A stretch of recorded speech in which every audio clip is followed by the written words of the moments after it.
Warning: the following video contains certain images and description that may be sensitive for some viewers. Viewer discretion is advised. Welcome to the very first episode of Strange Frequency. If you clicked on this by mistake, congratulations, you've made a fantastic life choice. This is the channel where we talk conspiracy, the supernatural, everything in between, and all of the bizarre stuff that your weird uncle keeps bringing up at Thanksgiving. We're low budget, our quality is kind of okay, but we make up for it with enthusiasm and caffeine. So, grab your snacks, preferably something crunchy for dramatic effect, settle in, and enjoy the ride. Seriously, I'm glad that you're here. It makes me feel less like I'm talking to my camera. Now, let me ask you a question. What if I told you that the most famous UFO crash in history wasn't a misunderstanding? It wasn't a weather balloon, and it definitely wasn't just some guy dropping his experimental flying toaster. Tonight, we're heading to Roswell, New Mexico, summer 1947. A quiet desert town where the biggest excitement was probably a cow just wandering into the wrong yard. But then, something fell from the sky. Something that turned Roswell from blink and you'll miss it into the Beyonce of UFO lore. And almost 80 years later, people are still arguing about what really happened. So the question is simple. Did something not of this earth crash here, or did the government do what it does best and bury the truth? Let's get into it.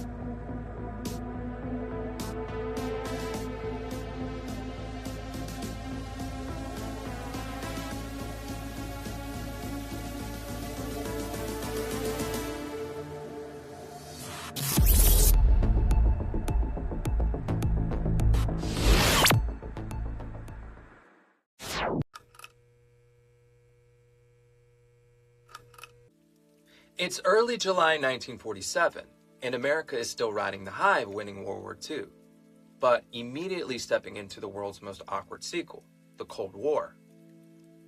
Nuclear weapons exist now, and the Soviet Union wants their own. So the US is basically peeking over the fence like a nosy neighbor trying to see what the Soviets are cooking. Radar, rockets, high-altitude balloons, experimental aircraft. Technology is advancing so fast that the average person is still trying to figure out how to program their own radios. And at the same time, something else is happening. People are looking up towards the skies. Just a couple of weeks earlier, on June 24th of 1947, pilot Kenneth Arnold reports seeing 9 strange objects near Mount Rainier, Washington, moving, in his words, like a saucer would if you skipped it over water. The press hears that and goes, "Flying saucer, boom, print it. Get it while it's hot." Within days, newspapers everywhere are filled with the story of mysterious objects in the sky, and it literally became known as the Summer of Saucers, which sounds like a horrible beach party, but it was actually just everyone collectively freaking out. That's the atmosphere when something falls to the ground in New Mexico. A rancher named W.W. Mac Brazel is out on the Foster Ranch about 75 miles northwest of Roswell in Lincoln County. The date usually given for his first discovery is June 14th of 1947. A storm had just rolled through. Thunder, lightning, heavy winds. The kind of storm that makes you rethink life choices.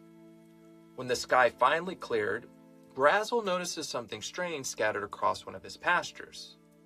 Not a single object, not a piece of trash blown in from the highway, but a field of debris. He later describes it as stretching across a large area. Some accounts say hundreds of feet. He finds foil-like material, rubber strips, wooden and stick-like beams, paper-like pieces that don't burn easily. And in later retellings, especially from UFO researchers, things get a little bit more dramatic with the descriptions.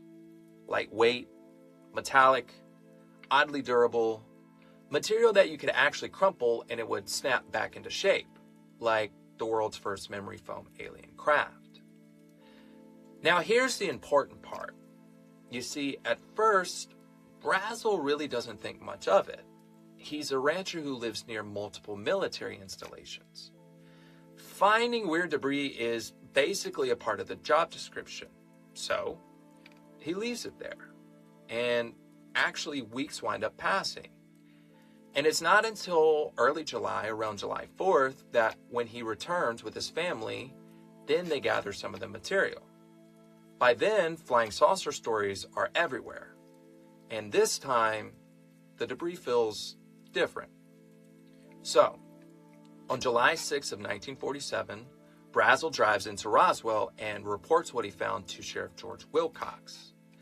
Sheriff George Wilcox hears Brazel's story and immediately decides that this is above his pay grade. So, then he decides to do something that will change Roswell forever. He calls the one group of people who loves being involved in anything mysterious, dramatic, or remotely shiny. He called the United States military. Roswell Army Airfield. Hey, this is the sheriff. We got something out at a ranch. You might want to send someone to take a look. When the United States military gets the call, they don't treat it like a lost and found situation. They treat it like a real potential threat. Because this isn't just any base. This is Roswell Army Airfield, specifically home of the 509th Bomb Group, the people trusted with America's atomic bombs, the elite of the elite, the don't touch that button squad. So no, they don't just send a guy with a clipboard. Specifically, they send Major Jesse Marcel, the base's intelligence officer, the man whose entire job is to figure out what things are and whether or not they're dangerous. So, Marcel shows up to the sheriff's office, listens to Brazel's story, and according to later interviews, basically goes, "Yeah, we should probably go look at that." So, Marcel and the team follow Brazel out to the Foster Ranch, and when they get there, they see it. A massive stretch of land covered in material that just doesn't make sense. Shiny pieces are scattered everywhere. Stuff that bends wrong. Stuff that doesn't burn right. Stuff that looks simple but feels advanced. And here's the part Marcel never forgets. He has handled classified aircraft. He's handled experimental technology. He's been a part of secret government programs. But nothing like this. Not even close. Some pieces were as thin as foil, but tough as metal. Some snapped back into shape after being crushed. Some almost felt manufactured, but not by anything he recognized. It wasn't a plane, it definitely wasn't a balloon, and it wasn't anything he could identify. And then that's when Marcel realizes this is not a normal routine cleanup. Marcel and his team gather what they can and they load it into vehicles. They head back to the base for analysis. And this is where the story shifts. Because once the military steps in, Roswell stops being a quiet desert town and becomes the center of one of the most unsettling and quietly buried moments of 1947. The military takes control of the site, they secure the area, and they collect the debris. And they don't tell anyone what they found. Not yet. Because the next morning, Roswell Army Airfield issues a press release. And that press release will explode across the country. Headline edition, July 8, 1947. The Army Air Forces has announced that a flying disc has been found and is now in the possession of the Army. Army officers say the missile, found sometime last week, has been inspected at Roswell, New Mexico, and sent to Wright Field, Ohio, for further inspection. The morning of July 8, 1947, Roswell Army Airfield drops a bombshell. Not a literal one, but a headline. They announce to the world that they have recovered a flying disc. Not debris, not a balloon, but literally a flying disc. This thing hits newspapers faster than gossip spreads in a small town. Front pages are everywhere at this point, and people are losing their mind. America basically goes, wait, the Army found what? And for a few glorious hours, it looks like the U.S. military just admitted for the first time in recorded history that they had found something not of this earth. But then, almost immediately, the tone changes. The excitement dies, and the story gets corrected. You see, because later that same day, the military walks back on the entire thing. Suddenly, it wasn't a flying disc. It wasn't anything unusual. It was, and I'm quoting here, a weather balloon. And just like that, we went from, we found a UFO, to, never mind, it's balloon trash, nothing to see here. The fastest downgrade in history. And to sell this new version of events, they bring out Major Marcel.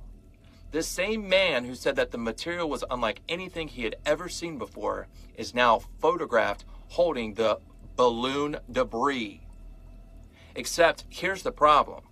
Marcel's family later says that the stuff in those photos wasn't what he brought home the night before. Not even close. So what happened? Did the military swap the debris? Did they panic? Or did someone higher up say, "Shut it down"? We don't know. But what we do know is this. The military story changed in less than 24 hours. And when stories change that fast, people start asking questions. This is the moment that the Roswell mystery is born. Not on the ranch, not in the debris, but right here in the contradiction. Because if it really was just a balloon, why did the most elite unit in the country treat it like a national security emergency? And why did they announce a flying disc, only to yank it back the same day? Those questions don't go away. They grow. They spread like wildfire. And they set the stage for everything that comes next. I can't believe you said that. A flying disc? I don't care what you have to do. You're going to fix this. Now. While the government never really gives a straight answer, the moment everything changes likely traces back to General Roger Ramey, the commanding general of the 8th Air Force at this time, and the man who took control of the situation once the debris reached Fort Worth. After the military's sudden weather balloon explanation, Roswell goes quiet, at least for a while. The story begins to fade, people start moving on, and life returns to normal, or at least pretends to.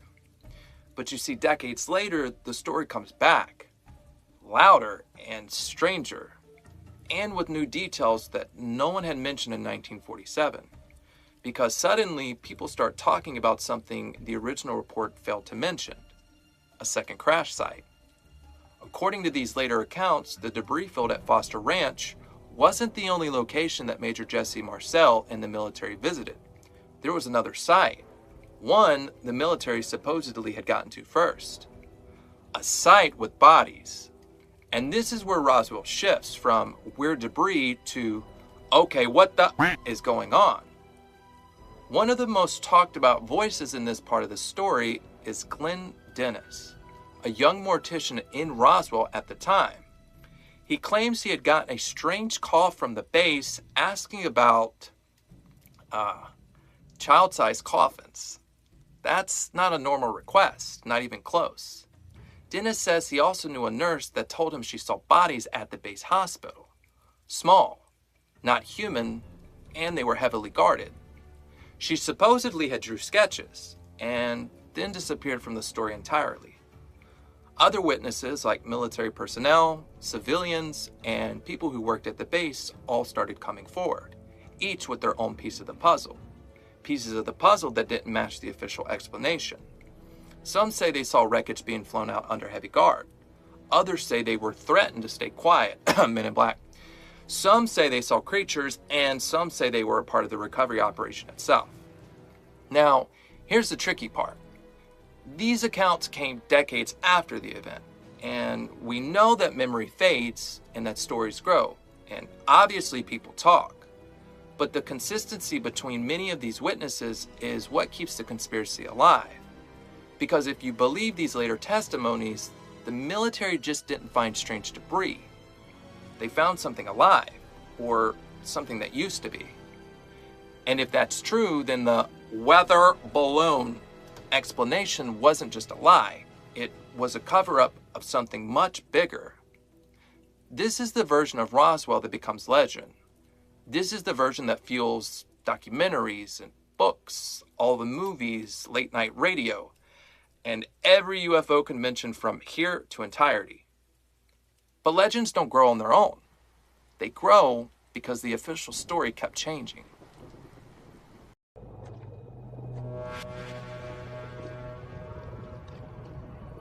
Oh my God. Command, we have eyes on the object.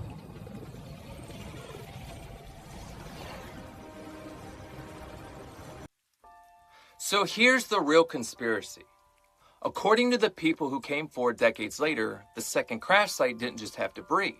It had bodies. Not rumors, not shadows, but actual descriptions, repeated and consistent across witnesses who had never met each other.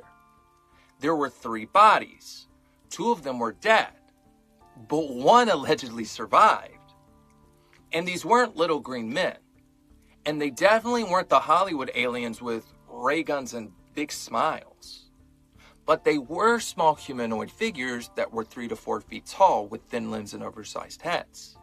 They had large dark eyes with no visible pupils, pale or grayish skin, and tiny slit-like mouths. They had no hair or ears. Their hands had 3 long fingers that were slightly webbed. Their skin was described as smooth and rubbery. Some accounts even said that their skin is translucent and cold to the touch.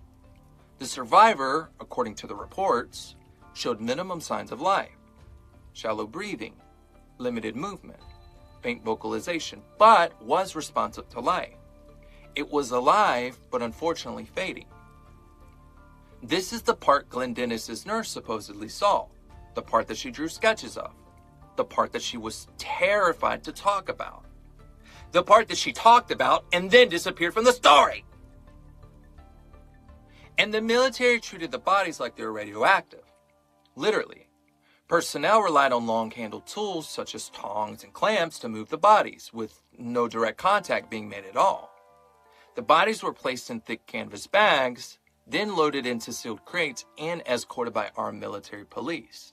Then they were flown out under heavy guard. So where did they go? Wright Field in Dayton, Ohio, which would later be renamed Wright-Patterson Air Force Base. The place that shows up in almost every UFO rumor from the 1950s onward. The place that people point to when they talk about the Blue Room. The place where the bodies were allegedly stored and where the survivor was supposedly kept alive. And once the bodies arrived there, the autopsy rumors began. Not the Hollywood version, not the viral TV special, but the ones that existed long before any footage ever surfaced. These rumors talked about a makeshift operating room filled with bright surgical lights and a sharp chemical smell. Personnel was seen wearing full protective gear, examining 3-fingered hands while removing and preserving unfamiliar organs. They described things such as dark gel-like blood, cartilage-like bone structure, the complete absence of reproductive organs, or anything resembling a human digestive system. These details circulated for decades, and in 1995, alleged footage of an alien autopsy finally surfaced. The source of the footage was from a guy named Ray Santilli. At first, people found it compelling and believed it to be real, because it had matched almost every exact detail of the rumors that had been circulating years prior. But it wasn't just the details, the film itself looked authentic. It was shot in black and white, with what appeared to be period-correct equipment, military-style personnel, and a clinical setting that felt believable for the time. To a lot of people, it didn't look staged, it looked documented. And for over a decade, that's where the story stayed. But in 2006, Santilli finally admitted that his famous alien autopsy film was a staged reconstruction rather than the original footage from 1947. But that's not where his story ends. He later said that he had purchased the original film of the real autopsy from 1947 from a retired U.S. military cameraman in 1992. He also explained that by the time he had the funds to process it, the film had almost completely deteriorated due to heat and humidity, and because of that, it couldn't be released. Although Santilli still alleges that he had spliced a few genuine frames from the original film into the reconstructed footage. He's never publicly identified which frames are which, and to this day, no one has seen any physical proof of these claims.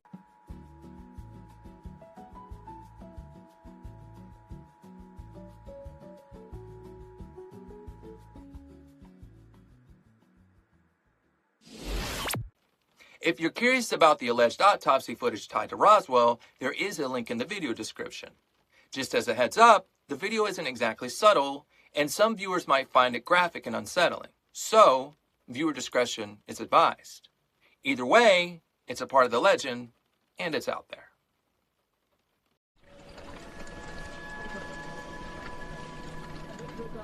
Whatever you do, don't look in the bag. According to the legend, the bodies and the craft were eventually moved to a new, even more secret facility in Nevada. A place built for experimental aircraft. A place that didn't officially exist. A place that wouldn't publicly be acknowledged until 2013, when President Barack Obama casually mentioned it during his speech. That place was Area 51. And that's where the legend says the survivor went to. The being also had names. Some called it the survivor. Some called it the visitor. But the name that kept resurfacing and the one that researchers eventually settled on was EBE-1, Extraterrestrial Biological Entity 1. Now here's the part that humanizes the whole conspiracy. Because according to the legend, EBE-1 didn't just breathe, it ate. And the one thing it consistently accepted? Strawberry ice cream. Not steak, not vegetables, definitely not military rations, but it really liked cold, soft, sweet, easy to ingest strawberry ice cream. Perfect for a being that was just injured, temperature sensitive, and barely hanging on. Some versions says it lived for days. Others say weeks. Some even say it lived for a few years, dying in the early 1950s. But every version agrees on one thing. It wasn't hostile. It wasn't violent, and it wasn't a threat.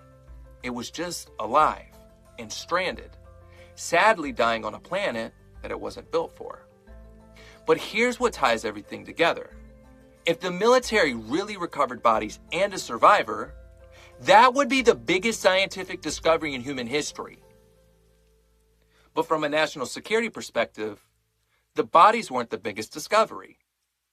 They were the part that threatened everything we thought we understood. Their crash here was not what could have shifted the balance of power in 1947.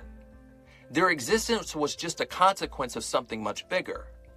What mattered, and what would have sent shockwaves through every level of government, was how they got here. Their means of travel. A technology that didn't match anything on Earth. Something that challenged every known law of physics and every piece of equipment humanity had at the time. The real discovery, the thing worth protecting at all cost, was the craft. Not a random object with blinking lights, not a downed satellite, but a smooth metallic capsule. It was seamless. There were no rivets. It had no windows.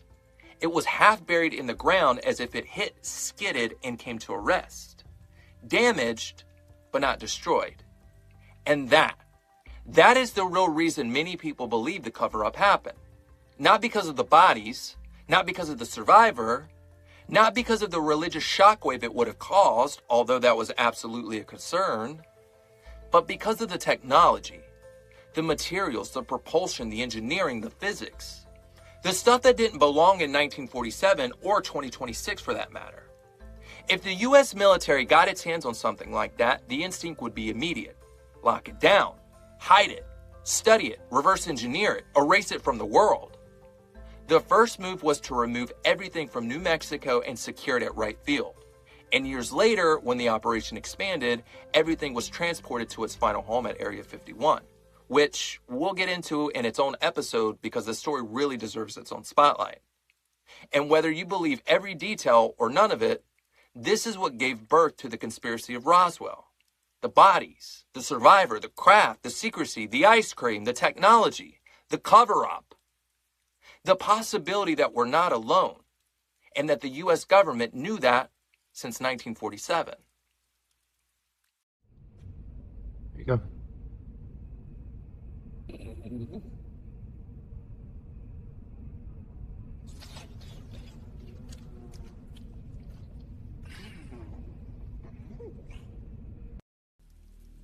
The government eventually decides to explain Roswell.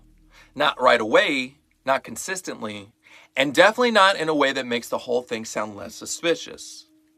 They end up giving 3 different explanations over the span of 50 years, each one trying to overwrite the last, each one trying a little too hard to sound like the final word. Back in 1947, right after the flying disc headline hit the papers, the military stepped in and said the debris was just a weather balloon. Simple, fast, and designed to make the whole thing disappear. General Ramey and Major Marcel posed with balloon scraps in his office. Reporters took the photos and the public moved on. But the people who actually handled the real debris, they never said it looked like a balloon. Not Marcel, not the rancher, not anyone who touched it. Still, the story goes quiet for years, only becoming distant whispers and speculation. Then, in 1994, the Air Force suddenly decides the original balloon story needs an upgrade. They release a huge report titled The Roswell Report, Fact versus Fiction in the New Mexico Desert, claiming the debris came from Project Mogul, which was a top-secret classified program that used high-altitude balloons equipped with microphones to detect sound waves from Soviet atomic bomb tests.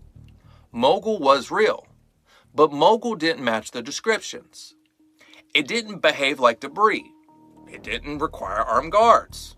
It didn't involve sealed crates or child-sized coffins. And it definitely didn't come with bodies. It's the kind of explanation that's technically answering something, just not the thing anyone was asking. 3 years later, the Air Force comes back for a third and final time. This time with another book-length report called The Roswell Report, Case Closed. This one tries to explain the witness accounts of the bodies. Their answer? Crash test dummies. According to the report, people in the 1940s were actually remembering dummy tests from the 1950s and mixing the two events together. But a 10-year memory gap? For an entire town? About small figures with oversized heads and 3 fingers? Those descriptions don't line up with dummies. People talked about things specifically, such as shallow breathing, slight movement, dark fluid, and reactions that felt unmistakably biological. This explanation lands like someone trying to convince you that your own memories are wrong.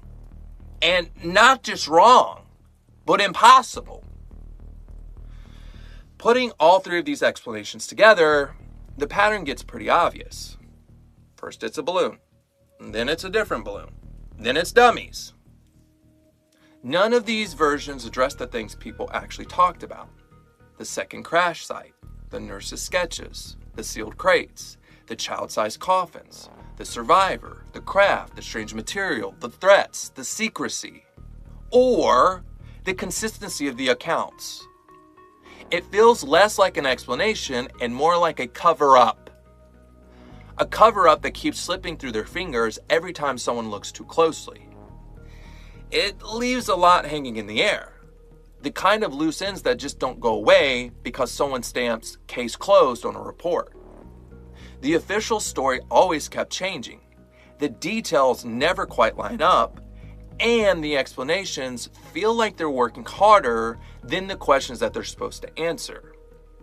Because once the official version stops making sense, people start looking at everything else that does. It was nothing more than a weather balloon. And just some crash test dummies from a parachute test program. There is nothing to see here. I'm not here to convince you of anything. That's never been the point. I'm here to walk you through the story, the way it actually sits in the world, the facts that we know, the things that don't line up, and the moments that refuse to fade no matter how many times they're rewritten. What you choose to believe is yours. My job is to open the door, not push you through it. And if nothing else, I really hope that you enjoyed this episode. Roswell has always been different for me. It wasn't just a story. It was my entry point into the world of conspiracy and asking bigger questions. As a kid, it was weird and fun and cool and literally something out of this world. But coming back to it as an adult with real-world experience and a better understanding of how things actually work, it hits in a way that's very unsettling, but oddly reassuring too. Because the more you look at it, the more the pieces line up in a way that feels intentional, not accidental. And honestly, that's why I chose the Roswell Incident to be the very first episode of Strange Frequency. Because this is where it all started for me, and I don't think Roswell was a misunderstanding. I think something happened, something that was physical. I believe something was recovered in the New Mexico desert that day. Something that didn't fit the world of 1947, or even now for that matter. And I think the response to it wasn't confusion, but it was control. Fast, aggressive, and way beyond what you would expect for debris from a balloon. That's not fantasy, that's behavior. That's pattern recognition. And I do believe some beings out there are from other planets. But I also believe that not everything alien is planetary in a sci-fi sense. Some encounters might be interdimensional or something we don't have language for yet. But for Roswell specifically, I believe it came from somewhere else. Whatever it was, it definitely wasn't ordinary. And the way it was handled tells you that more clearly than any witness ever could. As a veteran, I understand national security. I understand why some things need to stay quiet. I understand the stakes and the potential consequences.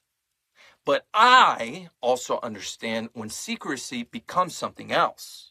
When it stops protecting people and starts protecting information for its own sake, only benefiting the people who control it. And you need to understand that that is a different kind of danger. And the private sector angle is where things get complicated. You see, I don't think the government handed Roswell off. We know that they brought in outside help. Laboratories, scientists, contractors, specialists, because they needed the expertise. But over time, the structure shifted. Control drifted. Certain groups gained influence and other people got pushed out. And now there are parts of the government that are probably still involved, but not in the way that they would want it to be. It's a be careful what you wish for kind of situation. Once you build a system like that, you don't always get to fully control it. And if we're not alone in any sense of the word, I believe people have a right to know. Not because it's sensational, but because it's a part of who we are. Knowledge shouldn't be locked away just because someone with power thinks otherwise. They use the angle that the truth would destroy the entire religious system. And that might affect some people. But I don't believe the truth destroys faith. And I wouldn't want it to. Personally, I'm a Christian. If I believe God created me, why wouldn't I believe He created them as well? Those ideas can coexist. Roswell didn't just spark conspiracy. It sparked an era. It shaped pop culture. It shaped the way we talk about the unknown. It literally shaped the entire modern UFO phenomenon. Roswell wasn't the end of a story. It was the beginning of one. And at the end of the day, that's what lingers. The simple truth that we only know what they want us to know. And I want you to remember this. The world is just a stage, and we're just characters in a story that someone else is directing.